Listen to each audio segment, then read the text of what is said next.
আমি 10 মিনিট সময় দিলাম। 10 মিনিট কেন? বুঝতে পারছে না বুঝতে ভাই, 10 মিনিটের মধ্যে আমাদের সব তাড়াতাড়ি গুটিয়ে বাড়ি চলে যেতে বলছে।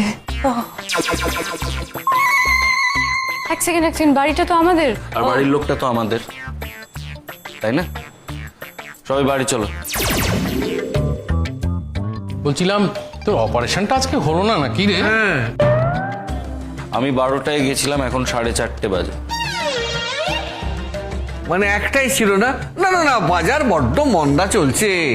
আমার তো তাও বাজার মন্দা যাচ্ছে, তোমার তো বাজার নেই মনে হচ্ছে, তাই নার্সিং হোমে যাওয়ার কথা একবার ভাবোই না, সারাক্ষণ এখানে নেমন্তন্ন বাড়িতে বসে আছো। না না, আমি তো নার্সিংহোম অন্তঃপ্রাণ, না আমি তো যাবই ওখানে। তোরা কেউ যাবি আমার সঙ্গে? এটা কি টুরিস্ট স্পট, ঘোরার জায়গা? তুমি সবাইকে নিয়ে যাচ্ছ মানে নার্সিং হোমে?